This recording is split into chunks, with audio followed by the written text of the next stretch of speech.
Hi, welcome to Rock, Paper, Hand Grenades. I'm Representative Gary Harper.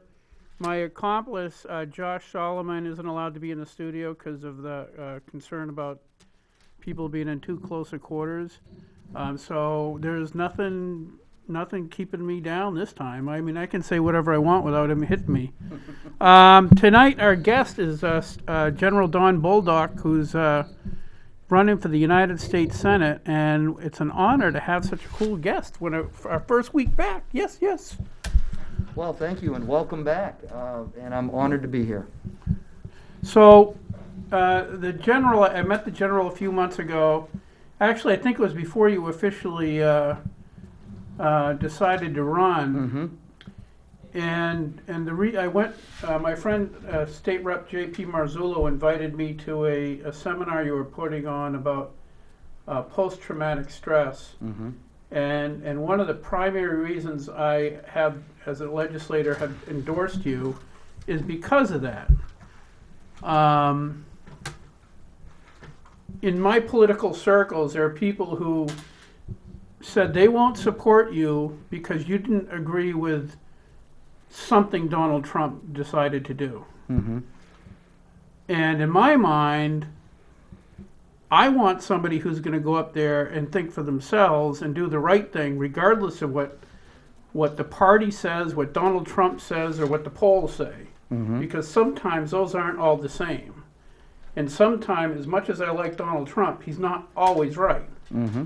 And so the reason I supported you, and I'd like you to talk a little bit about this, is while you were in the military, you were trying to start getting help for your soldiers Mm-hmm. who were suffering from post-traumatic stress, but they would not acknowledge it, because if you acknowledge you had post-traumatic stress in the military, it was like putting a scarlet letter on your jacket, and your chances of promotions and everything else go down the hill quickly. Mm-hmm. But you were pursuing helping out the soldiers who were under your command with help for post-traumatic stress in spite of the brass, and then started advocating for it and ended up leaving the service. But I want somebody who's got the integrity to do what's right, regardless of what the way the political winds are flowing.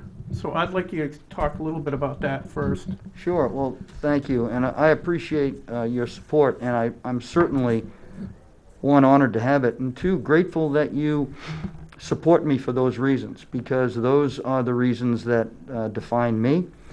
And certainly define the members of my campaign that we bring on board. And if you don't have those qualities, then you're not going to last long on the campaign. This is about politics of character and integrity, not politics of power and money.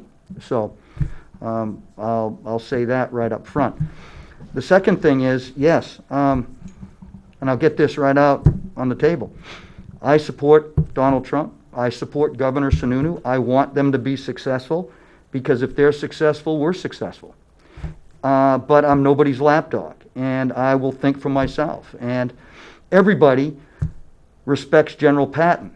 At least I haven't met anyone that doesn't. And one of the things that he said, and that I've taken to heart for many, many years after I read it, was this simple phrase: hey, if everybody is thinking alike, then someone's not thinking. And this is a thinking... And a lot of them aren't necessary. Right, right, exactly. And so I'm in the business of running for this office because I care about New Hampshire. I love New Hampshire. I love our country. I have years of service that prove that. And there can be no question there, even though others try to question it. But the bottom line is, I support the president, and I will do what is right, not what is convenient, not what is, politically correct. If it's something that hurts the people of New Hampshire or America, I'm going to disagree with it. And I'm going to do it respectfully, like I've always done. And that gets to the third thing that you discussed. Yeah. My wife, I think it was about 2006-07, noticed a huge change in me as a result of the deployments and the things that had happened to me up to that point. And How many times did you deploy? I deployed to Afghanistan 10 tours. Wow. Total of 66 months if you add it all up. And with other tours in combat zones, I have a total of 81 months in combat during my career. And so at the time that I got out of the service, I was the most deployed person in Special Forces, right? And that has since changed because I've been out for 3 years. So, other people that have stayed in have obviously deployed, within that time frame. But at the time, that's what it was. And I felt more comfortable in a combat zone than I did at home because the pressures in the combat zone and my behaviors in the combat zone weren't noticeable and weren't destructive in my personal and professional life when I was back out of a combat zone. And so in 2013, my wife drew the line, said, "Hey, you gotta go get some treatment," right? And I agreed with her. I knew by that time that was my last tour in Afghanistan, my 10th tour, and then I went to Africa for 4 years. But and I did. I went for therapy, and I did it under the wire. I had just been promoted to brigadier general in September 2013, and up to that point, you correctly pointed out that if you came forward, it was going to be a mark against you. So we didn't. But the force was hurting. Our resiliency, our mental, physical, and spiritual strength was diminished. And we weren't operating as the best version of ourselves. And when I realized that after my diagnosis and my treatment, I looked at my wife and I said, I got to come out. I got to come forward. I got to do something for the men and women in my command that are hurting. Yeah. And I did that. And I got a phone call from the higher up saying, "Hey, this is not going to bode well for you." And I said, "Well, I'm not doing it for myself. I'm doing it for the men and women and their families that I am responsible for. And if you're a general officer and you can't take care of yourself, you got no business taking care of anybody else. And they are our most precious asset." Yep. I say that on the campaign trail. People are our most precious asset, and we need to invest in them. Not in ourselves, but as a leader, but them. And I did it. And, it made a world of difference for a lot of people. But as you pointed out, people judge you. They think you're weak. They think that, there's something wrong with you and you can't operate effectively. And that's not the case. I'm a very highly functional person. My wife, if she was sitting here, would tell you I'm a lot better version of myself. I will be always changed by my experiences in war, but I now know where that comes from, how to deal with it, how to mitigate it, how to stay healthy both physically and mentally, and leaning so much on the spiritual side of things. Whatever your beliefs are, you got to have that spiritual strength, however you get it, wherever you get it from. And I think that's hugely important. I was criticized early on, interestingly, not by Democrats, but by Republicans. And Victor, my dog, my service dog, that I qualified for and that I got, he was also, and I was also, he was called a gimmick, right? Oh, God. And I only have him to get votes, and I only have him to, and it's unfortunate. And it came from Republicans, and it came from senior Republicans in our party. Yeah, well, there's, I love the Republican Party because of what it stands for. Mm-hmm. The principles, the foundation of the principle of the Republican Party. But some of the members are a little bit sketchy, so I get that. I don't have an undying respect for Republicans, Mm-hmm. just the party itself. And I agree, and that's why I've been a Republican since I was 18 years old. So I am a Republican, I am a conservative, but I'm also a thinker, and I want to do the right thing. And when you represent people, you represent everybody, and you have to listen, and you have to learn, and you have to be fair, and I think that's all part of the deal. And to not do that is a disservice. It would be like, as a commander, showing preference to one part of my command and not the other part of my command. That's just wrong, right? And you don't have to betray your values. You don't have to betray your ethics. You don't have to betray anything. You have those strong principles that guide you, that base that guides you, and if something bumps up against it, well, you push back on it. But there are a lot of things out there that, people need to come together, less divisiveness, less finger pointing, less blame, and start working together so we can move forward. Yeah, I know, talking about post-traumatic stress, I told you before the show that my dad was in, it was one of the Frozen Chosen. And for people who don't know, there's basically MacArthur arrogantly sent a whole bunch of Marines up towards the Chosin Reservoir, towards the border of China. China had said, if you cross the 38th parallel, we're coming in. We're going to involve ourselves. Mm-hmm. And MacArthur said, they won't do that. And so 10,000 Marines went up to the Chosin Reservoir, and Mao was not an idiot. He understood warfare. He'd been fighting for a lot of years. I mean, he's a communist and a horrible person, but he was not ignorant of warfare. So what he did is he knew the Marines had to use the roads because they have all this heavy equipment. So he had 100,000 Chinese and North Koreans come in and surround the Marines because they went through the mountains. They would actually, during the day, they would actually tie themselves to trees so they could sleep, so that if a plane went over, they wouldn't see anybody. Mm-hmm. So by the time the Marine, this is in, if you picture New Hampshire's worst winter, it was colder than that. Mm-hmm. So they had, by the time the Marines started getting into place, they were functionally surrounded by 100,000 Chinese and North Koreans. Mm-hmm. And they just came down from the mountains. They were running out of ammo, and so the Marines had to fight their way back out. I think it was Chelsea, I forget what the general's name was. The commander says, we got them right where we want them, we can attack in any direction. Yes, yeah. And anyway, so my dad went through all that, but he could never talk about it. Mm-hmm. So my dad was suffering from post-traumatic stress all the time I was growing up. My friends would never come over my house if my dad was there.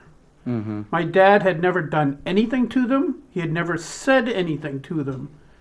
But because he had that look in his eye, the Clint Eastwood look where, Mm-hmm. When you're looking at, Clint Eastwood's looking at somebody and deciding how they're going to kill them, Mm-hmm. as opposed to anything else. Mm-hmm. That he had that stare, and my friends were scared to come over my house if Dad was there. And it wasn't until he was in his 50s that he started actually calming down. Mm-hmm. And I think if the military had followed your advice, there'd be a lot of GIs coming home not putting a gun in their head. Well, and I agree with you, and we have talked earlier about this. And by the way, thank you for your father's service. The Chosin Reservoir was undoubtedly considered in history now the most difficult mission given to our service members, and how they had to cope with the environment there was unbelievable. But very American, right? Because they did it against overwhelming odds and better judgment. They did it, and it was awesome. And You know, when you read about those instances and you think about it and you think about our great American legacy, you know, Americans will continue to move forward because we have those kind of people then, and we have them today. And your point is excellent because we have ignored Vietnam, Korea, World War II veterans, and I only mention them because that's the veteran population that is still, you know, alive today.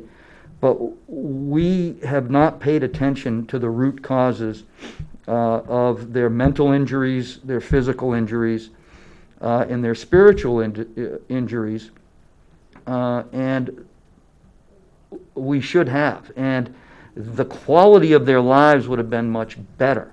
And, you know, hey, go home, throw your duffel bag in the corner, get a job, and keep your mouth shut, right? And so they push all that down. And what we're seeing now, and you know, you hear stories, particularly as these veterans get closer and closer to, you know, if they're on their deathbed, they start talking about it because they want to get it off their chest. They want to be able to talk about it for the first time. We need to hear it way ahead of time. We need to understand what war does to people. Leaders need to understand what war does to people. People who make decisions to go to war need to understand this. Yep. And it's hugely important that we, one, hear these stories, that we allow people to be treated for their mental injuries, because you're not weak if you ask for help. You're strong. And we've seen it time and time again. And most of, you know, the way the statistics run out, look, 50 years and older are, you know, the largest concentration of the number of suicides that we see, because they've been holding it for so long that they get to this point. And we just need to open that aperture. We need to do a better job while they're service members, treating them there, and when they become veterans, making sure that there's no gap and no left. Thank goodness that our humanity remains intact, that we feel moral injury, that we feel regret, that, you know, in some of the things that happen in war. Imagine if we just had robots, you know. We'd be in trouble. I mean, it would be indiscriminate violence. We don't want that. We don't want to lose our humanity. And one of the things I tell the younger generation at New England College as associate professor is, you got to do it better than we've done it. You have to, right? Yeah. You have to step forward and do it better than we have done it. Being at war for 18 plus years in Afghanistan, Iraq, Syria, and in many respects Africa, that's not good policy, right? No. And it's not a good idea, and it weighs on us. $7 trillion, nearly $7 trillion. It's a high price in pay.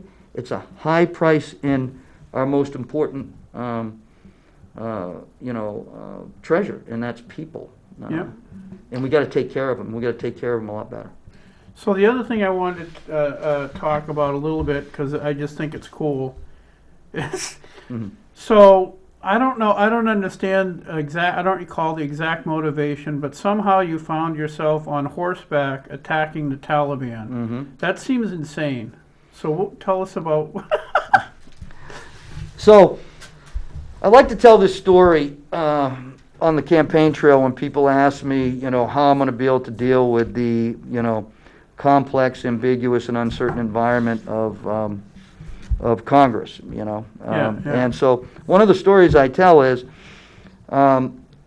we were in Jordan doing a multi-country, combined, joint and combined exercise, and that exercise got shortened so that we could go to Uzbekistan and then deploy down into southern Afghanistan to help Hamid Karzai with the southern campaign. Okay. To take Kandahar city. What year is this? This is 2001, okay. right? And so this is right after. It's October, November timeframe, right? Right after 9/11. Okay. And the movie 12 Strong is based off of the team up in the north I wasn't on that team. I was down in the south, but we were all doing the same things, Right. right? We were all leveraging horses. We were all moving equipment with donkeys. We were all using Toyota Corollas and Toyota pickup trucks, right? Nothing wrong with a Toyota pickup truck. Not at all. And the great thing about it is it's everywhere there, and the Afghans know how to keep them running, you There know? you go. And so we kept our logistic requirements low. We didn't bring any equipment that would identify us as Americans. We grew beards, and we looked very much like, at first glance, the people that we were working with, and it worked out great. So we get to Uzbekistan. My boss comes in. He says, "Hey, Don, here's your mission. You're going to get on a C-130 aircraft here in Uzbekistan. You're going to fly to Jacobabad, Pakistan. You're going to go find the Air Force pilots that fly the MH-53s. You're going to coordinate with them to fly from Jacobabad into Tarankout, Afghanistan. You're going to link up with a band of Afghans that are going to be there in the middle of the desert waiting for you at this location," right? And, okay, and then have them take you to Hamid Karzai and then go from there, all right? And I said, "Okay, sir, got it." So that's exactly what we did. And we landed. The dust clears. We put on our night vision goggles. We see up in front of us, a couple hundred yards, meters, you know, the Afghans that we're supposedly supposed to meet with. And we get into our wedge formation. My commander is in the middle, Lieutenant Colonel Dave Fox, great man. And I was at point, and we had a wedge formation. We moved forward. We did a tactical halt. The only orders that we had at that point were, I'm going to move forward, make contact with them, and if they shoot me, they're going to shoot them. And I had practiced this sentence, right? "Please take me to Hamid Karzai" in Pashto, right? You didn't have Google Translate? No, we didn't have Google Translate at that time. And so I was memorizing this, and I was pretty good at it until I had like 10 AK-47s pointed at my head from about 12 inches apart, and all I could get out was Hamid Karzai. And they said, they just gave us the motion, "Follow us," and we got up, we got on the trucks, and we went to Hamid Karzai. So, my point is, if I can do that, I can certainly navigate the well-lit, air-conditioned hallways or heated hallways, depending on what time of the year it is, of Congress and get something done, right? Right. But we used horses. A lot of people don't know we used horses all the way up to 2011. They were used on missions in some of the high ground we had to get into because they could hear the helicopters coming. They could see the vehicles coming. But you get on these the same trails that Alexander the Great used up in these mountains, and you snake your way into them, and you use horses and donkeys to carry your equipment. You can get really close to them, and we did, and it was very, very effective. So, Wow. so we did. That's pretty sketchy stuff. Yeah, it is. But it's good, and then that changed how we trained back at Fort Bragg. And other places that Special Forces units were at and that Special Operation Force units were at. We became experts at packing donkeys. We became experts at taking care of horses. We became experts at wiring vehicles that didn't have keys. We did, a lot of... You just could have got kids from Boston to do Yeah, that. a lot of right? different trade craft, right? And it worked really well. And so we learned, we adjusted to the skill sets that were required there. Yeah, that's pretty amazing. It is amazing, and it goes to the ingenuity, flexibility, adaptability of the men and women that I had the honor to serve with. It was just... Isn't that a testament also to the difference between communism and how its military works as opposed to American military, where in communists it's all from top down, and the guy at the field level, if he's not told what to do, he just doesn't do anything. That's exactly right. You go from what we like to refer to as mission command, where we give the intent of what we want to do to our service members and allow them to execute it, whereas they have a very strict, rigid, top-down control of things.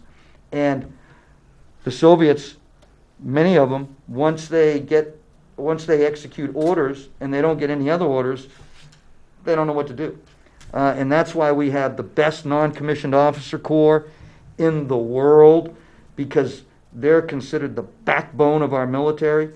And, you know, you need officers to do this, that, and the other thing, but non-commissioned officers are the backbone. And the more responsibility that we give them, the more authority that we give them, you know, the better, in my experience, the better the outcome is in the mission. Yeah. So It gives you a lot more flexibility because something's going to get done, because things never. I've never been in combat, but I've had guns pointed at me, though, if that counts. yeah, I know. Well, I'm a huge bottom-up guy, you know, and so I believe that the more we empower people from the bottom up, the better outcome we're going to have, because they understand where the problems are. They know where the people are to do it. They know who those people are. We just get them the resources, they get it done. I think that's, if you look at the ideal American system, it is also just like that. Exactly. In other words, the perfect system has a lot of control at the local level, because the local level, they know what the problem is. Mm-hmm. A minimal amount at the state level, because the state really doesn't know what's happening where in New Hampshire, Mm-hmm. and very little control at the federal level, if it was done perfectly. Right.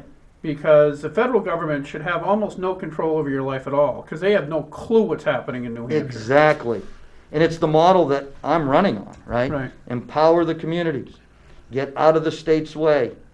Federal government, follow your enumerated powers. Don't do any extra stuff. Downsize significantly.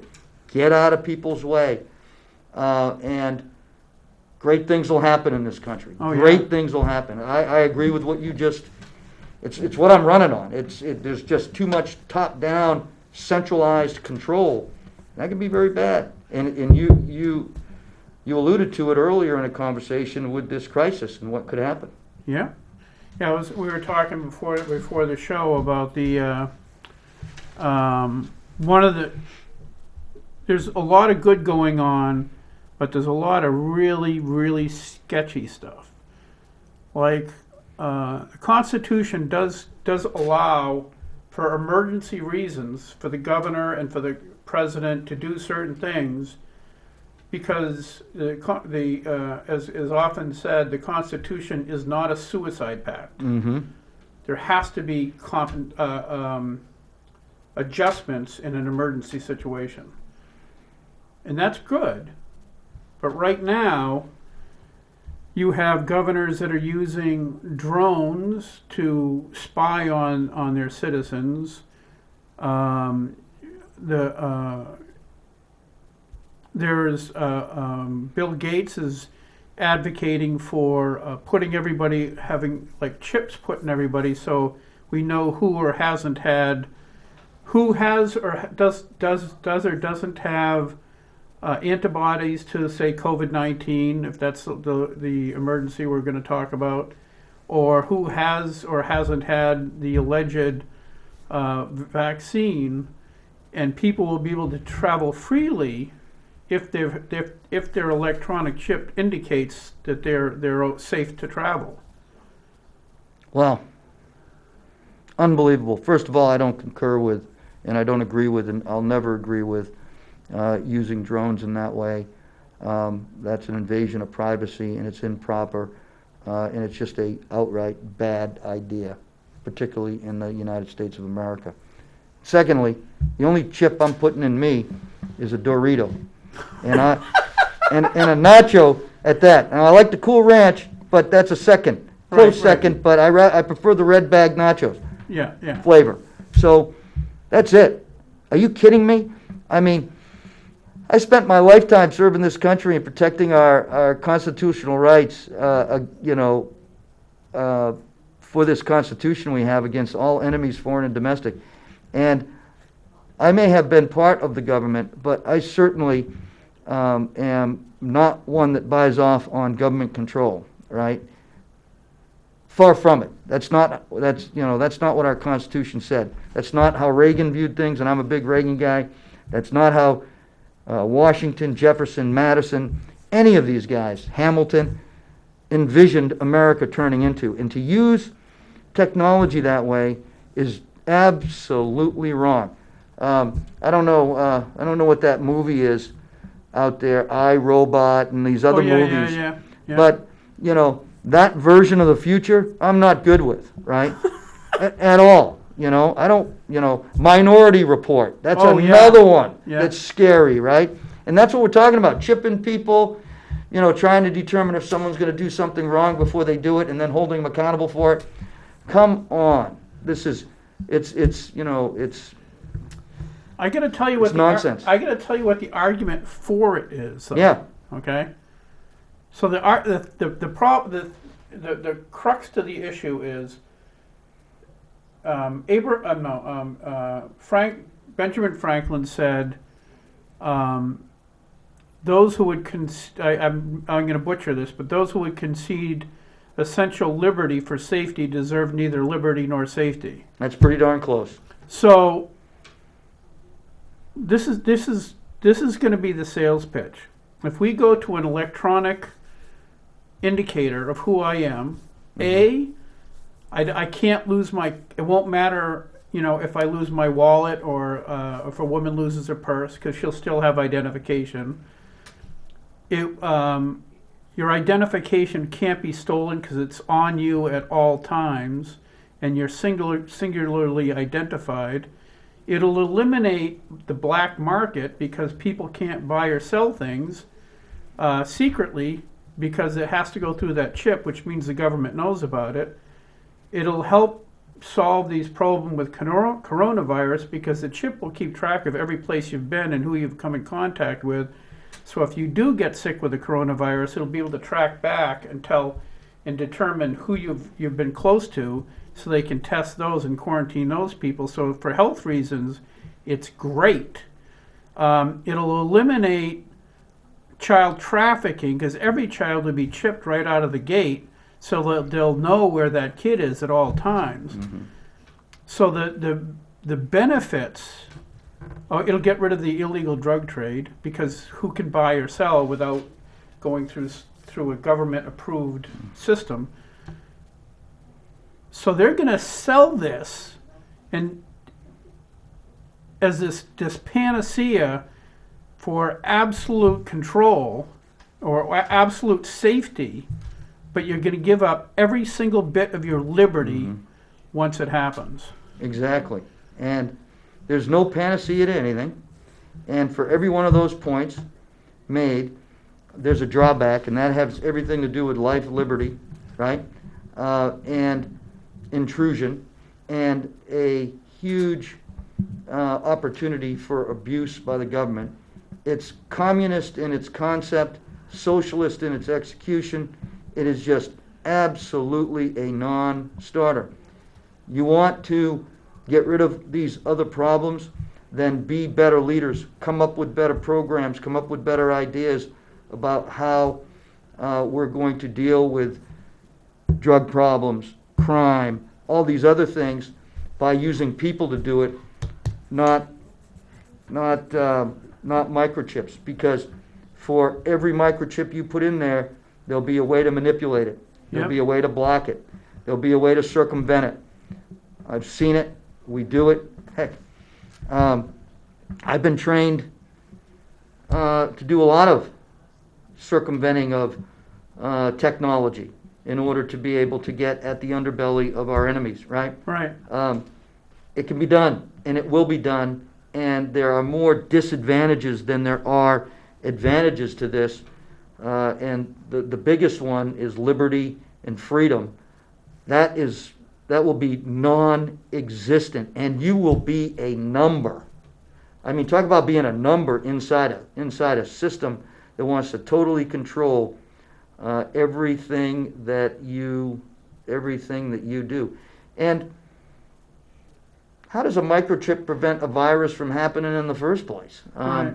It's not going to stop a virus. No, but the theory would be that it would keep track of whether or not you've already developed. It would have a link to your medical records, so it would know that you've already developed antibodies. So therefore, it's safe for you to get on a plane. And they could send something to your little thing that got you in trouble. That'll get you in trouble, so they can control you. Oh, you're sick. Your microchip says so, but you're not sick, because they want to control you and take you out of circulation. Yep. I mean, there's all kinds of things. I mean, I'm not a weirdo conspiracy theory, but what I am is a staunch believer in individual freedoms and using technology to, to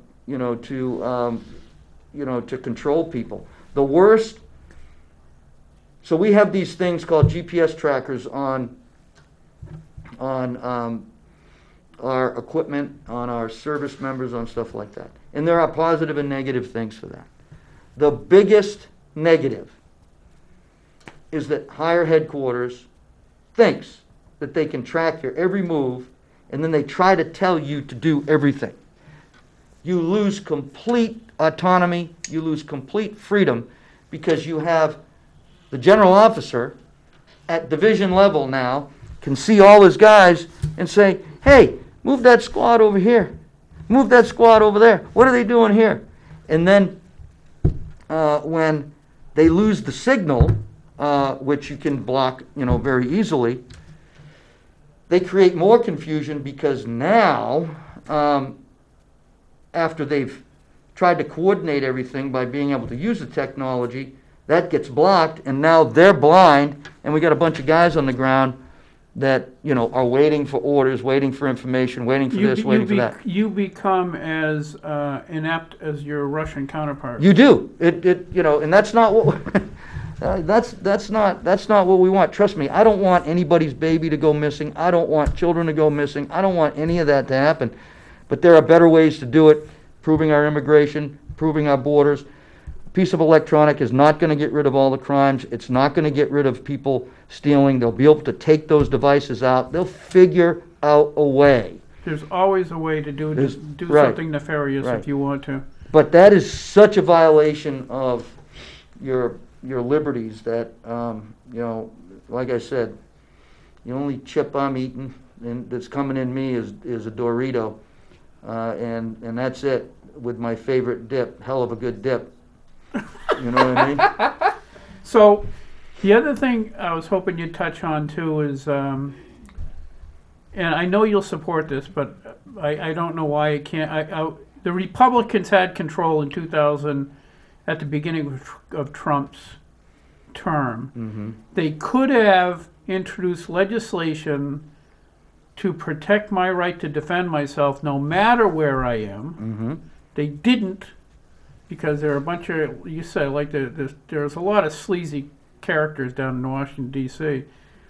Because my take on it is, if I'll give you an example. I went out to visit my friend Lee Quant in Exeter, I think he lives, or Epping. I always forget which one. And I decided to take my motorcycle back roads, because I didn't want to just go straight down 101, because in the evening you're running right into the sunlight, Mm-hmm. and it's just a long, annoying ride. So I decided to take back roads. Well, I screwed up, and I looked up, and the sign said 495 next exit, which meant I was in Massachusetts. Mm-hmm. I had no helmet, and I had my gun. Mm-hmm. So I turned my bike around and got out of there as quick as I could. Mm-hmm. But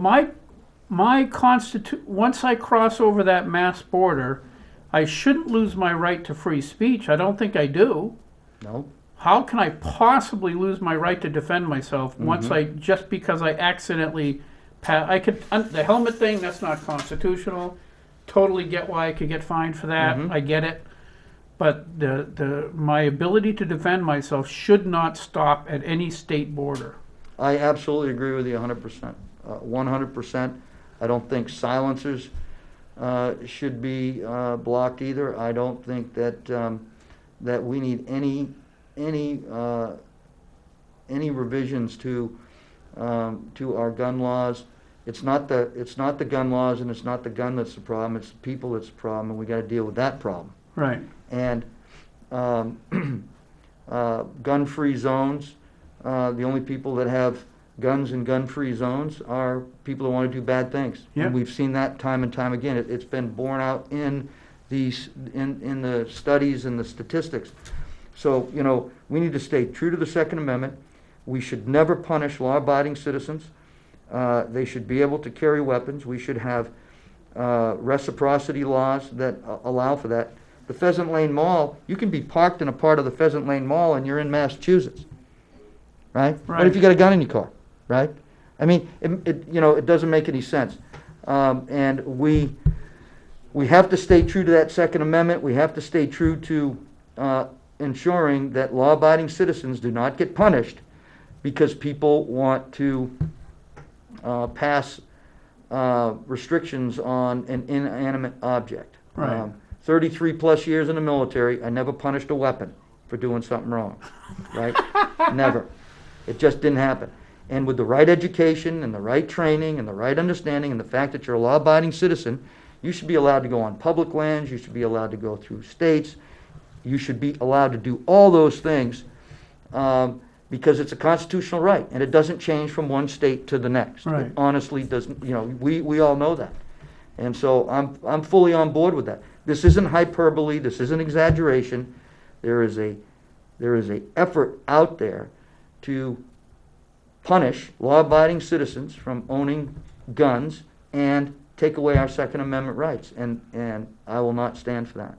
Yeah, I know that it's crises like this that, things get pretty sketchy. Mm-hmm. I know that the governor of New York is using this. He says, wow, look at all the surveillance I can do now. I hope we get to keep doing this after this is over. Mm-hmm. And it's a power grab. And that's what I'm afraid of is like, I understand, and I haven't participated personally in any of the protests up in Concord. Mm-hmm. I understand why they're protesting. I get it. I think the measures being taken could have been handled better. I think the federal government has kind of a overall view of what's going on, but there's certain states they shouldn't even have to lock down at all Mm-hmm. because it's not a problem. The other thing that's interesting too is through this COVID-19, it is immensely revealing that a lot of the things the liberal mindset wants to get done are anathema to health to Americans' health. Mm-hmm. So one of the things that we're here in Concord and everywhere else from AOC is we need to have all mass transit and get rid of private ownership of vehicles. That's part of a Green New Deal. Mm-hmm. If that was true, COVID-19 would have spread through this country a lot quicker and been a lot more deadly because it's the mass transit where this disease is being spread very, very quickly because somebody who is a carrier might interact close enough to 1,000 people before they get to work. Whereas in New Hampshire, there's maybe you and your wife or a co-worker that you might interact on the way to work, but that's about it. Right. The other one was, and we've been fighting this up at the State House, is they were trying to get rid of plastic bags, right? So what's the first thing one of the first rules they came down with once this COVID-19 came through is no more reusable bags in stores because it carries the disease. You're bringing it into the store. So it's funny that a lot of the mantras of the left are actually proving out to be very, very negative. Right. Well, look at President Trump. President Trump's done some really good things. One of the best things he's done is he's not tried to centralize this at the federal level, Right. right? Which is good. Yeah, he's given a lot of latitude to states, hey, Right. do it, you know. Right, which is great, because we have 50 different problems, right? Right. And 50 different levels of that problem. And different ways that you're going to have to deal with that problem. And so you have to give that latitude. It's like in Europe, right? There's no European solution. There's a Germany solution, a UK solution, a Spain solution. They have their own solutions. We have 50 solutions here. And, we need to make sure that what the federal government does is not impede on the flexibility of the states, the governors, to be able to do it. Now, you might not agree with everything that your governor does, but the bottom line is there were some things up front that were prudent to be done.